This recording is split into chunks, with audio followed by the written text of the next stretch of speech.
Inisip nito ang lahat ng posibilidad kung pwede niya itong pabilisin o pabagali ng 10,000 o hanggang 100,000 pa. Pwede daw siguro siyang gumawa ng isang miniature experimental na mundo sa kanyang mga kamay kung magagawa niya ito. At kung ganun, pwede na daw siguro siyang tawagin na isang god at ang creator ng mundong yon. Dati, ginagamit lang ni Lee ang kanyang kapangyarihan sa mga tao at mga bagay dahil iyon lamang ang kanyang kayang gawin. Habang ginagamit ang normal na pagbilis ng oras sa halaman ay inisip nito kung ano kaya ang mangyayari pag pinabilis niya o pinabagal ang isang lugar para makagawa ng artipisyal na mundo. Lagi lang kasi niya itong ginagamit sa mga tao at bagay dahil wala na siyang ibang kayang aplikasyon ng kanyang kapangyarihan. Habang naghahanda ay inisip ng ating bida kung ano ang magiging epekto pag gumawa siya ng dimensyon sa ere at iyon ang lalagyan niya ng kanyang oras. Sinabi nito na hindi naman niya yun malalaman kung hindi niya ito gagawin kaya nilapag na nito ang kanyang orasan sa lamesa at sinabing ilalagay niya ang kanyang oras sa isang 10 centimeters na lugar sa kanyang harapan. Nung sinabi niya na pabibilisan niya ang oras sa loob nito ng 10 times ay bigla na lang itong nagulat nung umikot ng sobrang bilis ang kanyang orasan. Hindi alam ng time merchant kung ano ang gagawin dahil napapansin nito na parang hinihigop nito ang lahat ng kanyang kapangyarihan. Buti na lang ay nagawa niyang pumiglas sa nangyayari kaya makikita natin na nahulog ang kanyang salamin at tumalsik siya sa malayo. Nung nakapag-isip na ito ng maayos ay napansin niya na 25 seconds daw ang ginalaw ng kanyang orasan. Pero, hindi ito makapaniwala dahil nung tinignan niya ang natitira niyang oras ay nabawasan ito ng 1 taon at 13 araw na oras. Ang katumbas pala ng 25 seconds na nawala sa kanyang iyon ay 32,659,200 seconds sa sarili niyang oras. Buti na lang ay nakawala daw pala siya agad dahil kung hindi ay mauubos lahat ang mga nakuha niyang oras at hindi niya alam kung pati ang sarili niyang oras ay mauubos din dahil doon. Habang pinupulot ang kanyang salamin ay inisip nito kung ano kaya ang rason kung bakit hindi gumana ang kanyang eksperimento. Sinunod naman daw nito ang lahat ng nalalaman niyang rules tungkol sa paggamit ng oras pero hindi pa rin ito gumana. Bigla naman itong napatigil sa kanyang iniisip dahil bigla na lang pumasok sa kanya kung ano ang ginawa niyang mali.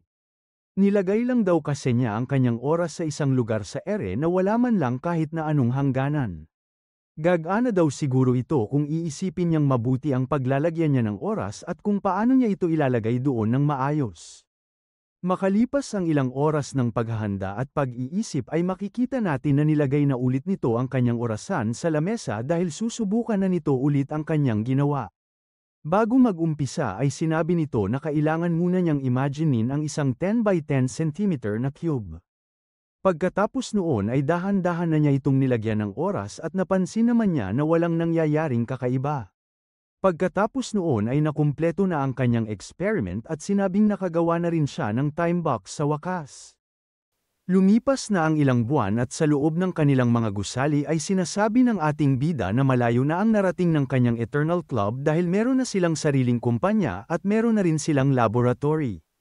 Nagsimula daw ang lahat ng ito sa 4 niyang core employee na sina Feng Hao, Robert, Yanyu, at si Mr. Tang. Pagkatapos noon ay nagkaroon na rin sila ng mga supporting employees sa ilalim ng 4 na yun at patuloy pa ito sa paglaki. Natigil naman saglit ang iniisip nito nung bigla na lang pumasok sa kanyang opisina si Yanyo dahil dala na daw nito ang impormasyon na pinapahanap sa kanya ng time merchant. Hindi naman ito sumagot sa babae dahil patuloy pa rin ito sa kanyang iniisip at dinagdag na nakabuo na rin sila ng napakalakas na koneksyon sa Rong at Song family. Pero, kung gusto daw talaga niyang masecure ang lugar nila sa capital ay kailangan nilang maging customer ang lahat ng nasa 4 great families sa Mu City. Ang binigay pala sa kanya ni Yanyu ang file ng pangatlo sa 4 at ang pangalan ng mga ito ay ang Chen family. Makalipas lang ang ilang sandali ay dumating na din doon si Feng Hao at tinanong kung ano ang maipaglilingkod nito sa kanyang master. Habang tinitignan ang mga papel sa kanyang harapan ay tinanong sa kanya ni Lee kung kamusta na ang ginagawa nitong pag-iimbestiga sa Chen family. Sinabi nito na matagal na sa capital ang mga Chen at sila ang may hawak at nagpapatakbo ng mga gang doon. Para hindi daw sila mahuli ay hindi nila ito pinapaalam sa lahat at nakatago lang sila sa mga normal na tao sa buong China. Dinagdag ni Feng Hao na sa ibang bansa na daw ang kanilang headquarters at nakatago ng mahigpit ang lahat ng kanilang mga ginagawa.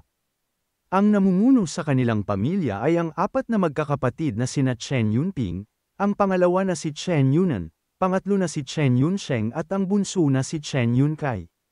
At sa apat, ang panganay daw at ang pangalawa ang talagang namumuno ng Chen family dahil nasali sila sa isang malaking laban dati at dahil doon ay naging kilala sila sa underworld. Kilala din ang mga ito sa iligal na gawain gaya ng smuggling at human trafficking. Napaisip naman agad ang ating bida at sinabi na masyado pang bata ang pinuno ng Chen family kaya hindi gagana sa kanya ang ginawa nito sa Rong at Song family. Dahil doon ay tinanong nito si Feng Hao kung ano ang pinagkakaabalahan ng kanilang pamilya sa ngayon. Agad sinabi sa kanya ng lalaki na pupunta ang panganay at ang pangalawa niyang kapatid sa Jing City at tutuloy ito sa kanilang city pagkatapos para sa isang business. Natuwa naman doon si Lee at sinabi na kung ganon ay kailangan nilang salubungin ang mga ito. Napansin naman ni Feng Hao na merong kakaiba sa mga ngiti ng ating bida kaya tinanong nito ang kanyang master kung paano nila ito sasalubungin. Sinabi ni Lee na kahit maganda ang suot ng mga iyon ay hindi nila matatago ang pagiging gangster nila at ang pag-iisip na survival of the fittest. Malayo pa daw sila sa kanilang kamatayan kaya hindi nito magagawang magpakita sa dalawa sa gusto niyang paraan. Kaya, uutusan nito si Feng Hao at Zhang Xiao para gumawa ng paraan para mapabilis ang kanyang buhay at magkita agad sila ng ating bida. Sa ibang bahagi ng kanilang headquarters ay makikita natin na merong mga nagsasanay at sinisigaw ng kanilang trainer na huwag silang susuko agad. Pero, hindi naman daw sila nito pinipilit dahil kung gusto na nilang sumuko ay pwede na silang umalis ngayon din. Bigla naman itong natigil sa kanyang pagsasalita dahil nakita nito na merong papuntang bato sa kanyang direksyon. Madali naman niya itong nasalo at sinabi sa gumawa nito na hindi na sila bata para maglaro ng bato. Ngumiti naman sa kanya si Feng Hao at sinabi na ginawa din niya ito sa kanya dati kaya bumabawi lang siya doon. Umupo na sila sa isang tabi at habang pinipiga ang kanyang damit ay tinanong nito kung bakit pumunta doon si Brother Feng. Bigla namang nag-iba ang kanyang itsura dahil nanibago ito at sinabi na hindi naman yun ang tawag nito sa kanya dati. Tumawa lang doon si Xiao at sinabi na kasali kasi si Feng Hao sa mga core members at isa lamang siyang supporting employee kaya kailangan nitong magbigay ng galang. Tama naman daw ang dati niyang trainer kaya tumayo na ito at sinabi na sumunod siya sa kanya dahil meron silang kailangang gawin. Nung tinanong siya ni Xiao kung ano yun ay sinabi nito sa kanya na merong gustong ipagawa sa kanila ang kanilang leader. Nung pinaliwanag na ng ating bida sa dalawa ang lahat ng gusto niyang mangyari ay hindi makapaniwala ang mga ito. Kailangan daw kasi nilang patayin ang leader ng Chen family pero gusto niya na hindi ito agad-agad. Nang hingi naman agad ng tawad si Xiao sa kanyang sasabihin pero hindi daw basta-basta ang gusto nitong mangyari na papatay pero kailangan nilang siguraduhin na mabubuhay pa rin ito sandali. Hindi naman ito pinansin ni Lee at sinabi lang na alam niya na long-range kills ang ginagawa nito sa Special Force dati. Hindi daw niya kailangang mag-alala dahil kasama naman niya si Feng Hao at bibigyan sila nito ng magandang pagkakataon para magawa iyon. Bigla namang napaisip ang lalaki dahil iyon na daw siguro ang oras na makikita niya kung ano talaga ang ginagawa ng Eternal Club at kung ano ang meron sa kanilang leader. Pagdating ng araw ng kanilang misyon ay sinabi ng ating bida na malalaman din ng Chen family na kahit sila ang may hawak sa mga gang sa capital ay tao pa rin sila. Kahit gaano pa daw katapang ang isang tao ay wala pa rin itong magagawa pagkamatayan na ang nasa harap nila. Habang nasa sasakyan ay pinaalala ng Time Merchant kila Feng Hao ang misyon na kailangan nila itong puruhan pero hindi agad-agad mamamatay. Habang tinitignan ang gagamitin niyang baril ay sinabi ng dalawa na alam na nila ang kailangan nilang gawin. Nagsalita naman sa kanilang earpiece si Robert at sinabi na darating doon ang Chen Brothers ng Siyam, 30 AM, dinagdag nito na maingat masyado si Chen Yunping kaya asahan nila na madami itong kasamang bodyguards. Kaya, ang tsansa lang nila para magawa yun ay pumwesto sa 10th floor restaurant sa kanilang harapan at meron lamang daw silang 10-second window pagdating ng mga ito para gawin ang misyon. Mayabang din itong sinabi na pag-umpisa ng 10 seconds ay aalisin na niya ang lahat ng CCTV sa paligid kaya hindi nila kailangang mag-alala dito. Bigla namang natawa doon si Xiao at sinabi na bumalik sa kanya ang mga alaala niya nung nasa Special Force pa siya. Makalipas lamang ang ilang sandali ay sinabi na sa kanila ng ating bida na nandoon na sila sa harap ng building at mag-uumpisa na ang kanilang misyon.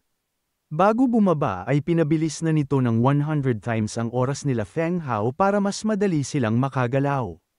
Habang tumatakbo papunta sa kanyang pwesto ay sobrang gandaw ng kanyang pakiramdam at sinabing iyon pala ang kapangyarihan ng kanilang leader.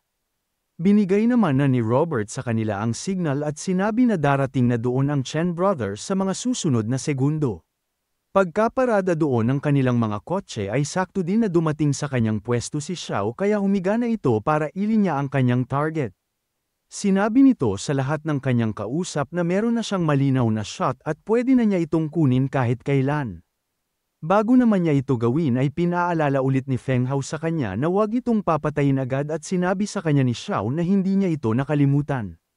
Huminga na ito ng malalim at nag-concentrate at pagkatapos ng ilang sandali lang ay kinalabit na nito ang baril. Bigla na lang nagulat ang lahat ng nandoon dahil meron silang narinig na baril at nakita nila na merong tumama sa lapag na bala malapit sa kanila. Kaya, mabilis gumalaw ang lahat ng kanilang mga guard at sinabing protektahan agad nila ang kanilang boss. Nung una ay hindi pa ito naramdaman ni Mr. Chen pero nung gumalaw na siya ay bigla na niya itong napansin. Sumigaw ito at sinabi sa lahat na meron siyang tama kaya dalhin daw agad siya ng mga ito sa ospital. Agad namang tinignan ni Xiao ang susunod niyang target pero nakita niya na medyo alanganin ang pwesto nito. Sinabi niya ito kay Robert at sinabi na ituro nito sa kanya ang magandang pwesto para makalipat siya doon at ituloy ang kanyang misyon. Saisagat pa lang dapat sa kanya ang bata pero napatigil ang mga ito nung narinig nilang sumigaw si Feng Hao. Nilabas nito ang sarili niyang baril at sinabi sa dalawa na matatagalan pa sila kung iyon ang gagawin nila. Kaya, siya na daw mismo ang pupunta doon para puruhan ang pangalawang boss ng Chen family. Habang nakahawak sa kanyang tama ay inisip ni Chen Yunping kung sino kaya ang gumawa sa kanya nito. Pupuntahan naman sana siya ng kanyang kapatid pero pinigilan siya ng kanyang bantay at sinabing hindi pa nila nakikita ang may gawa nito kaya hindi pa sila safe. Naisip naman ng bantay na planado ang lahat ng ito dahil walang ibang may alam ng kanilang ruta at magandang klase pa ng sniper ang ginamit. Ayon daw sa tama ng kanyang boss ay galing sa building sa kanilang harapan ang bumaril kaya doon nila ito mahahanap. Bigla naman itong nagulat nung nagsalita ang pangalawang boss at sinabi sa lahat ng bantay na bibigyan niya ng 10 million yuan ang makakapatay sa hayop na yun. Dahil sa pabuya ay ginanahan ng lahat ng nandoon kaya pumwesto na agad sila ng maayos. Sinabi sa kanila ng main guard na sa kabilang building ang sniper kaya pag sinenyasan nito na nakita na niya ang salarin ay pwede na nila itong paputukan ng sabay-sabay. Nagulat naman ang mga ito dahil bigla na lang lumabas sa kanilang harapan si Feng Hao. Hindi naman na naghintay pa ng signal ang mga bodyguards kaya bigla na lang nilang pinaputukan ang lalaki. Hindi alam ng mga ito na meron pa ring pampabilis ng oras si Feng Hao kaya bigla na lang itong nawala sa kanilang harapan. Makalipas lang ang ilang sandali ay makikita natin na nabitawan ng mga guard ang kanilang mga baril dahil sabay-sabay silang tinamaan ng bala sa ulo at namatay. Nakita naman ito lahat ng kanilang boss kaya natakot ito at tinanong kung ano ang nangyari. Nakita nito na meron pa silang mga kasamahan kaya tumayo ito para ipaalam na tinamaan ang kanyang kapatid at patay na ang lahat ng kanilang kasama doon. Pero, bago pa makarating sa kanya ang kanilang kasamahan ay mabilis itong nilampasan ni Feng Hao. Pagkalapit nito sa pangalawang boss ay yumuko ito para itutok ang kanyang baril sa tiyan ng lalaki at doon niya ito pinutok para hindi ito mamatay agad. Walang nakita ang lalaki kaya hindi nito alam kung paano ito tinamaan ng bala at makalipas lamang ang ilang sandali ay nawala na agad ito ng malay. Habang naghihintay sa kanilang getaway car ay bigla na lang narinig ng ating bida sa kanyang earpiece na tapos na ang kanilang misyon. Kaya, binuksan na nito ang makina at sinabi sa mga ito na papunta na siya doon para sunduin sila. Makalipas ang ilang oras ay makikita natin na nadala na sa ospital ang dalawang boss ng Chen family. Habang nag-uusap ang dalawang doktor sa labas ng kwarto ay bigla na lang dumating doon ang iba pang gangster at tinanong nila sa mga ito kung kamusta na ang kanilang boss. Pinaliwanag naman agad ng lalaking doktor na parehas na baril sa abdomen ang dalawa nilang pasyente at napigilan na nila ang pagdaloy ng kanilang dugo. Pero, dahil sa internal injuries at wound infections ay hindi maganda ang kanilang kalagayan. Hindi naman natuwa doon ang lalaki kaya hinawakan nito ang doktor sa kanyang damit at sinabing kailangan nilang gawin ang lahat para mapagaling ang kanilang mga boss. Kung hindi ay sisiguraduhin daw nila na hahanapin nila kung saan sila nakatira at bibisitahin sila nang hindi nila inaasahan. Makikita natin na nandoon lang pala ang ating bida sa gilid at nakikinig lamang sa usapan ng mga tao sa harap ng kwarto nila Chen. Dumating na din doon si Yanyo at sinabi nito na handa na ang lahat at pwede na silang mag-umpisa. Habang nakarete sa kanyang higaan ay bigla na lang nagulat si Chen Yunping dahil napansin nito na tumigil ang lahat ng kagamitan sa loob ng kanyang kwarto. Napalingon na din ito sa direksyon ng ating bida dahil sinabi nito sa kanya na wala na sila masyadong oras ng kanyang kapatid. Hindi naman alam ni Chen kung ano ang nangyayari kaya inisip na lang nito na sinusundo na siguro sila ng kamatayan. Bago pa ito makapagsalita ay nagpakilala na sa kanya si Lee at sinabing siya ay ang tinatawag nilang time merchant. Pumunta daw siya doon dahil kahit sobrang layo ay naamoy niya na unti-unti nang nauubos ang kanilang mga buhay. Pinaliwanag na nito ang lahat ng kailangan niyang sabihin sa lalaki, ang presyo ng kanyang binibenta, at pinakita na din ito sa kanya ang kanyang status. Nakangiti nitong tinanong si Yunping kung mas pipiliin ba niya ang pera o ang kanilang buhay ng kanyang kapatid. Inisip nito saglit na baka niloloko lang siya ng ating bida pero sinabi niya na wala namang na silang mawawala. Kaya, sinabi nito na pumapayag na siya at bibili sila ng kanyang kapatid ng tig-1 taon na oras. Dahil doon ay nilabas na ni Yanyo ang mga kontrata at sinabing kung ganun ay kailangan na lang nilang pumirma doon. Hindi naman na ito nagsayang pa ng oras kaya makikita natin na ginamit na ng time merchant ang kanyang kapangyarihan para hanapin ang mga nasirang cells sa kanilang katawan at pabilisin ang oras ng mga ito para gumaling agad. Makalipas lamang ang ilang sandali ay natapos na ang transaction at pinakita na din doon na nadagdag na ang oras na kanilang binili. Pagtingin ni Yunping sa kanyang sugat ay nakita niya na gumaling na ito at wala na daw ang sakit at kirot nito sa loob. Bago magpasalamat ay nag-isip muna ang lalaki kung ano ang kanyang sasabihin sa ating bida. Grabe naman daw ang pagkakataon dahil bigla na lang silang nabaril ng kanyang kapatid ng walang dahilan at pagkatapos noon ay bigla na lang dumating doon ang time merchant. Pinaliwanag naman sa kanya ng ating bida na alam niya kung ano ang klase ang kanilang business kaya hindi daw niya masasabi na walang rason ang nangyari sa kanila kanina. Dinagdag pa nito na isipin na lang daw niya na kung hindi siya dumating, wala na sana sila ng kanyang kapatid ngayon. Alam naman ito ni Mr. Chen kaya wala na itong nagawa kundi ang magpasalamat na lang sa time merchant. Pagkaalis ng ating bida ay sakto ang pagpasok doon ng doktor dahil kailangan niyang pagalingin agad ang dalawa dahil sa banta ng kanilang mga kasama. Hindi naman ito alam ang nangyayari dahil nakita nito na nakatayo na ang dalawa at para bang walang man lang nangyari sa kanila na kahit ano. Pagkatapos noon ay sinabi agad sa kanya ng magkapatid na umpisahan na nito ang mga papeles para makaalis sila doon dahil wala na daw silang sakit.